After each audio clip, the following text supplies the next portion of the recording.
हमारी Indian society में एक बहुत ही कॉमन बात है और वो ये है कि हम अक्सर अपनी फीलिंग्स को दबा लेते हैं और फिर ये कंप्लेन करते हैं कि लोग तो हमें समझते ही नहीं।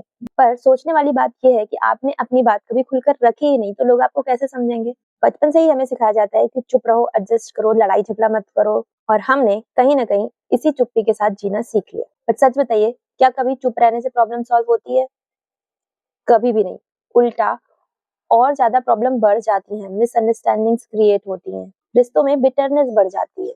तो सबसे पहले समझने की बात ये है कि अपनी बात रखना गलत नहीं है और ना ही अपनी बात रखने का मतलब ये है कि हम किसी से लड़ाई झगड़ा करना चाहते हैं। क्योंकि अगर हम नहीं बताएंगे कि हम क्या महसूस कर रहे हैं, हम क्या सोच रहे हैं, तो सामने वाला कैसे समझेगा। और याद रखिए, अगर आप अपनी बात रखते हैं और सामने वाला आपको समझने की बजाय आपकी बात पर उल्टा रिएक्ट करता है, तो इसका मतलब ये नहीं है कि आपकी फीलिंग्स मैटर नहीं करती हैं, आप जो सोच रहे हैं, महसूस कर रहे हैं वो गलत है। इसका मतलब ये है कि सामने वाले को शायद हेल्दी कम्युनिकेशन की आदत नहीं है। इसीलिए आपको लड़ाई झगड़ा नहीं करना है, बट फर्मली और कामली अपनी बात रखनी है।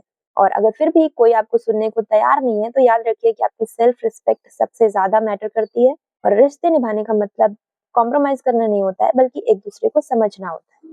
तो अगली बार जब कोई बात आपको परेशान करे तो खुलकर बोले। अगर आप इस बात से एग्री करते हैं तो इस वीडियो को शेयर करें और अपने थॉट्स कमेंट सेक्शन में जरूर बताएं।